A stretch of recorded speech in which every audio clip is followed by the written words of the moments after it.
Unë premtimin e datës, në fakt se mbajta dot, se nuk është 12 maj, se ishim me këto transmitimet maraton, por gjithsesi nuk ju pyes dot si ja dolët, sepse nuk ndodhi asgjë nga këto. Jeni ende me idenë e zgjedhjeve të parakoshme? Po, ta marrim me radhë. E para njerë, unë ndihem mirë që kam qenë dhe vazhdoj të jem një njeri që besoj të ndryshimi. E dyta, kemi bërë, si që thatë, një fushat në kapacitetet maksimale për të dhënë një mesazh dhe një mundësi dhe një alternativë reale. E treta, e nderuar, përtej rezultatit të këtyre zgjedhjeve, është fakt që propozimi që ne kishim dhe që ende e kemi, ishte dhe është zgjidhja për Shqipërinë. Thoni ju do të mua sot çfarë ka ndryshuar në Shqipëri nga data e intervistës? Populli është më entuziast, ka shpresë vërdall. Ka njerëz që e kanë ndarë mendjen të rinë në Shqipëri, apo po dëgjonim shumë njerëz që kanë vendosur për t'ikur? Ka ndryshuar ndonjë gjë në përditshmërinë e vendit tonë duke u kthyer energjia se e nesërmja mund të jetë më e mirë? Po te kryeministri, shihni ju diçka ndryshe, sepse po flasim për popullin, po pas kësaj date, ai mori mandatin e 4, opozita nuk pranon zgjedhjet. Por duket se nuk ka edhe fort entuziazëm, duhet Ai e ditë vërtetën. Cila është e vërteta? E vërteta e zgjedhjeve të votës diasporës. A e di çfarë ka ndodhur me votën e diasporës? Që ta themi për publikun edhe. Po, e di ai. E di. Çfarë ka ndodhur me votën e diasporës? E di njerëzit të gjithë çfarë ka ndodhur. Unë jam një nga njerëzit që e çova para procesin dhe e kam besuar fort. Kam besuar edhe te partnerët ndërkombëtar me thënë drejtën që do ushtronin presionin e dur, sepse bo është bo.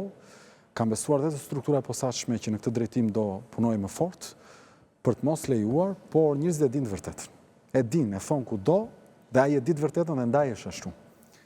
Dhe ndaj e ka mizën në kësul. Pra ju thoni që Rama ka frikë? Ata e dinë të vërtetën. Apo pret diçka? Ajo që unë dua të them është kjo. Që siç e shikoni, ato që unë kam thënë qëndrojnë që të gjitha. Jo pra, se nuk qëndrojnë. Ja, po ti marrim me radhë. Pra fakti që nëse se është e gjithë intervista, nëse në 12 maj nuk do të thyej klasa aktuale politike, vendi do të shkonte në rastin më të mirë në një trajtshmëri, në rastin normal do të shkonte në përkeqësi.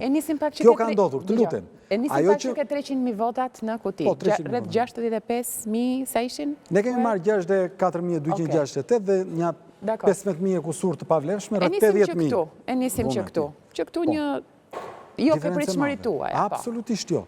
Por ajo që po them është cili është vizioni. Dhe vizioni ynë që ky vend me këtë klasë politike do të vazhdonte të përsëriste vetveten keq e mkeq. Dhe ne propozuam që të bëhet reformimi i vendit, duhet që mazhorancat mos marrë pushetin me numrat përkatës, dhe ne nuk do të bëhemi pateritë e saj për të çuar në një qeverisje të përbashkët e për ta mbajtur vendin zvarr, por do ta çojmë vendin në zgjedhjet parakoshme me një qeveri tranzitore. Kjo bëri që pushteti bashkë me krimin e organizuar të mobilizoj, pasi nuk arritën dot me metoda të tjera të na kthenin nga ajo rrugë, duke na sugjeruar 1, 2, 3 gjëra, u mobilizuan për të bërë atë që dinë bëjmë më mirë. Pra ju thoni që deklarata dhe zotimet tuaja tronditën? Unë dua të them që ato kanë qenë, janë dhe do të jenë zgjidhja politike për këtë vend. Po këtë zgjidhjen e nuk po e shohim deri tani. Po atë nuk e kam unë në dorë, atë e kanë qytetarët. Dhe qytetarët votuan? Ne, qytetarët votuan dhe qytetarët pasi votuan, direkt pasi votuan, kanë shkuar në spitalet e këtij vendi dhe ende nuk kanë gjetë prapë ilaçe. Kanë shkuar në administratë. Okej. Kjo është gjë tjetër. Kjo është ta shohësh në këndvështrimin tjetër tani. Kjo është gjëja. Ne po flasim me idenë e pritshmërive dhe rezultatit që ju morët. Pritshmëria dhe rezultati është ai që ne kishim. Dhe vazhdojmë të besojmë që ky vend duhet të shkojë në atë drejtim. Njerëzit nuk e bën. Këta ndërhyjnë në zgjedhje, lart, poshtë. Ne kemi në dorë vetveten. Në politik, ai që jep ofertën nuk ka në dorë çfarë do bëjë qytetari. Qytetari shkon. Zoti Lapa, ju e prisnit Ramën apo Partinë Socialiste me kaq mandate sa u arritën? Jo, absolutisht. Sa prisnit ju realisht se kjo mazhorancë do të merrte dhe a besoni të vërtet se do të ndodhte përmbysja? Unë besoj vërtet që dhe mendoj që ishte objektive që mazhoranca nuk do ta merrte sërish mazhorancën. Do të kishte nevojë për numra të tjerë për të bërë qeverinë, e përpasoj ne do duhet ta çonim vendin zgjedhjet parakoshme. E kam besuar fuqishëm dhe besoj ka qenë zgjidhja ideale për fazën në cilën ndodhet Shqipëria, sepse nëse do të kishte ndodhur përmes votës qytetarëve ajo që ne propozonim, Sot vëndi do të ishte në një fazë tranzitore, duke negociuar krimin e një qeverie ekspertësh, profesorësh, me një mandat të caktuar të shkurtër, kohor, për të përgatitur zgjedhjet e para demokratike në këtë vënd. Dhe në rrugët e Shqipërisë do të kishte tjetër entuziazëm, intelektualet që kanë vendosur dhe shtresa e mesme që është në atë dyshimin për të ndënja përtikur do të ktheheshin me objektivat qarta për të ndënju në atë dhe vëndi do të merte tjetër ritëm. Tani, ne në politikë kemi hyrë për idet tona. Që t'i bëj unë Zoti Rama që 2 ditë para zgjedhjeve shkon dhe firmos 150 milion euro falje i gjobash. Unë s'kam që bëj asaj.